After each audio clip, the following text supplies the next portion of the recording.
Hello, welcome to PlayStation Access. My name is Dave and I'm joined today by Rob. Hello. And we're here to talk about Rise of the Ronin, Yes. which Rob has had... How long have you had with it, Rob? I've played about 3 hours of it so far. And how have you been getting on? Surprisingly well. Look, that wasn't a leading question. I wasn't suggesting that you I died a lot. realise I'm not the fighting sword man on the team. No. But I have been really enjoying, especially the combat in Rise of the Ronin. Yeah. It's like a really interesting mix of Ghost of Tsushima and Nioh and Sekiro. There's like elements of all of these games, I think, in the combat system of Rise of the Ronin. It's really interesting.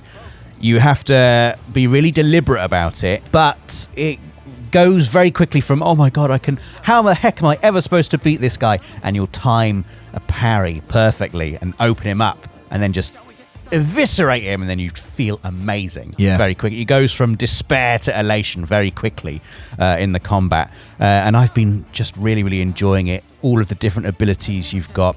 So the basics of the combat system are you can choose between one of two protagonists, unnamed protagonists, and they're part of a combat unit called the Veiled Edge, which consists of two blade twins. And these are a combat unit that essentially they form a bond very early on, and they understand each other and they fight together.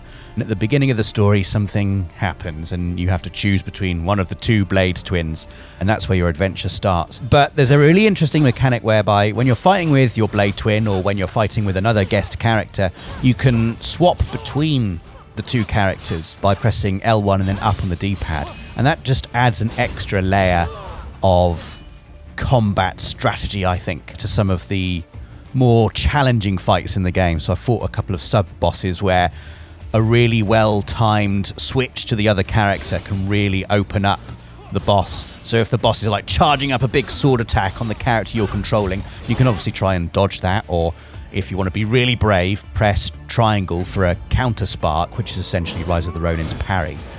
Or you can switch to the other character, which I like to do quite a lot, and just unload a salvo of, like, I've just been fighting with a guy called Ryoma Sakamoto, who's a real life character from actual history. So it's a fictional story, but you will visit real places and you will fight alongside and interact with real historical characters. Anyway, Ryoma Sakamoto, he has a gun that you can fire off on L2. Just very, very satisfying to pull off these moves. I've been learning new abilities as I've gone on. Every single encounter I have at the moment, I seem to be learning something new, something really satisfying.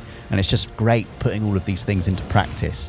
When you pull off a fight really well, you feel like a real badass. It's very satisfying. Can you describe the gameplay loop a little bit? Like, is this an open world? Are you discovering areas on the map? How does it work? It is an open world. It's so it starts off with sort of like a fairly linear opening section, but then you very quickly get to the open world bit, and you can cool a horse, you can gallop around on the horse, you find settlements and you can clear ruffians out of these settlements and sort of restore peace to them. So there's a lot of exploration, there's material gathering, there's, side quests, interacting with NPCs, all that good open world stuff.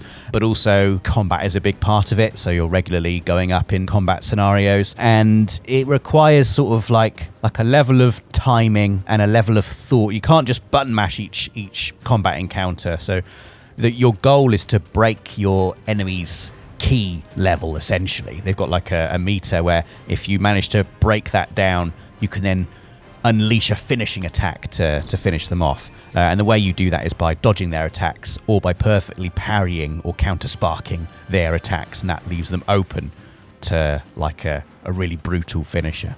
So yeah, moment to moment so far, I've been galloping around on my horse. I've been killing bad guys, and I've been using the grapple and the glider, which is also such a satisfying combo. Yeah, I wanted to ask about that because it was such a big part of the trailer for me, and I think it looked so interesting and exciting. How are you able to use that at any time? Pretty much, yeah. So you don't get it immediately, but you will unlock it fairly early on. You get to the first major town area of the game, Yokohama. I've just arrived there. And there are grapple points dotted around the world. So if you're in like a an outpost area. You can grapple up to the roof often and do like an aerial assassination on enemies down below. Very satisfying, one of my favourite things to do in these type of games. And then, as soon as you unlock the glider, which is, again, fairly early on, it's just a simple X to jump and then X to immediately glide if you have any kind of height anywhere. And you begin like a slow descent down. And as is usual with these types of games, there are high places you can clamber up to and then survey the land and beautifully glide down. I think it's the law now. If it's an open world game, you have to have a fun way of gliding back down from a high place. If I was in charge, it would be the law, that's for sure. Yeah, definitely. And it's just great. And you mentioned unlocking abilities. Are those combat abilities or traversal abilities? What kinds of things are you unlocking? So there's various branches of ability you can unlock. It's sort of like a skill tree with different strands, essentially. So there's like strength, which unlocks combat abilities, and then there's charm, which unlocks things like enemies will drop more coins, for example, when you defeat them, this kind of thing. So I've not been able to progress too far in any of these yet, obviously, but I have unlocked some very snazzy moves. There's one move I've unlocked where I can do like a mid-air counterspark, which just looks very cool. I've only pulled it off once successfully so far, but if you're in the air, you can perfectly time a counterspark and you'll just do a really cool sort of block and a flip over the enemy, and it just looks amazing. I think it's the type of game that once you do get really good at it, the combat is just going to look so good. The couple of times where I have really nailed an encounter, it's just looked amazing. Like a perfect counterspark followed up by a finishing move. A really fun thing to do, you can use the grappling combat as well, so it's not just for hoisting yourself up to higher areas. You can interrupt an enemy's attack by grappling them, and you pull them off balance, and then you can finish them off that way as well. So it always feels like you've got a lot of options available to you. It's very cool. Can you talk a little bit about the weaponry in the game? Can you find new weapons, buy new weapons, or do you just start with an opening weapon and use that? You start with an opening weapon, but very quickly the game gives you additional weapons to use. I've just defeated a horrible guy who he must have killed me about 10 times before I finally managed to kill him, and he has a big sword, which is now my go-to weapon. But similarly to Ghost of Tsushima, there are stances that you can learn with each weapon. Each weapon has a maximum of 3 stances that you can learn for it, and each stance is either effective or not very effective against certain enemy types. So for example, enemies with pole arms, they will require, or they don't require it, but a certain stance is more effective against them. And you can see this, the game will display like a little prompt. If there's a red down arrow, it means your current stance is not very effective against the enemy you're fighting. A little blue upwards arrow means good job. Use this stance, it's very effective. It's just another added layer to combat. And each weapon has 3 stances attached to it. And there are lots of weapons. You can equip 2 main weapons at any one time. So at the moment I've got the massive big sword I got when I defeated this like bandit chief. And I've got a dual blade set up as well. So you can have a traditional katana, you can have the dual blade, you can have the massive sword I've got, you can have like a spear, and then you also get your sub-weapon. And at the moment, that's your ranged attack. I've got like a rifle, which you can use before an enemy encounter when you're in that stealth phase, where you get to decide who you can pick off before the actual main fight happens. I found it very satisfying indeed to line up a headshot. And these headshots are gnarly as well. Like, heads come off when you get it right. It's really, really cool. And I've also got shuriken throwing stars and some sort of like distraction bits of ranged weaponry as well. I'm 3 hours in and there's still a lot that I'm experimenting with, but the amount that I've been able to see and perform in those 3 hours is pretty cool. There's a lot going on, and everything I've interacted with has felt just really good. Like, the game feel of perfecting a counterspark and then doing a finishing move, and that finishing move like chopping off a limb or cutting off the head of the enemy.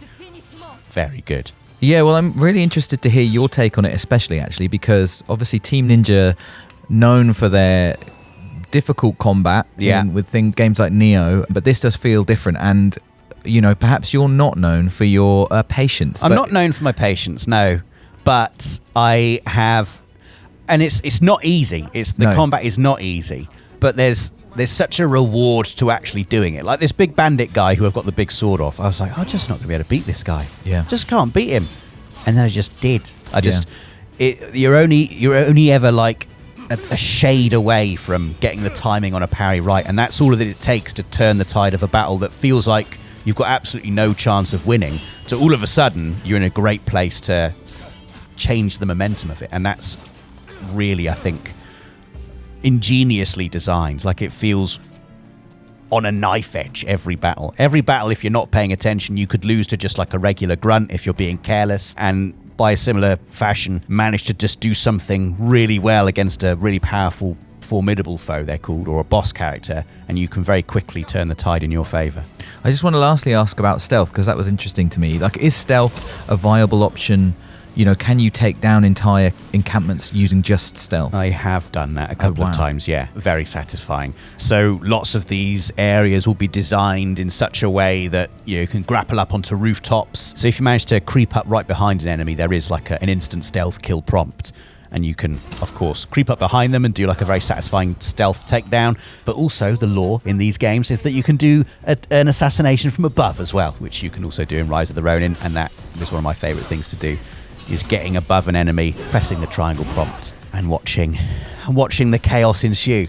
Yeah, it is very viable. They didn't see it coming. That's what you like. Just do no like idea. They were just living their life 1 minute, yeah, and ending their life the next. There's also a morale system in the game whereby if other enemies see their friends taken down in a nasty way, they're sort of like, their morale can be lowered. Yeah. So I've not had too much experience with this mechanic yet. I can see an ability in my skill tree whereby, like, if you kill a bandit leader, all the enemies' morale goes down way lower. So I'm looking forward to basically all the enemies just cowering in fear in front of my blade later on in the game. I like this idea. I was reading this a little bit about the key system. I think that when you break someone's key, they kind of go into a panic. Yes. I like that. I like that that's the idea. That happens to me as well. Right. When I fail to land a powerful attack, I start panicking. Right. Yeah. So I like the fact that you can inflict that same panic on your enemies as well.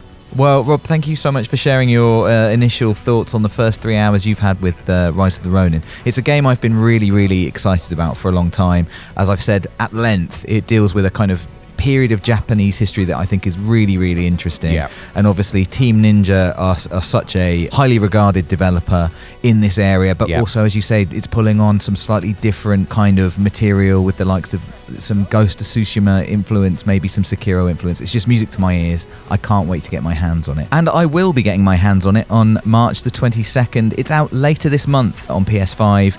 Will you be playing it? Let us know in the comments below. Please do like this video if you've liked it, and make sure you subscribe so you don't miss anything else from the world of PlayStation.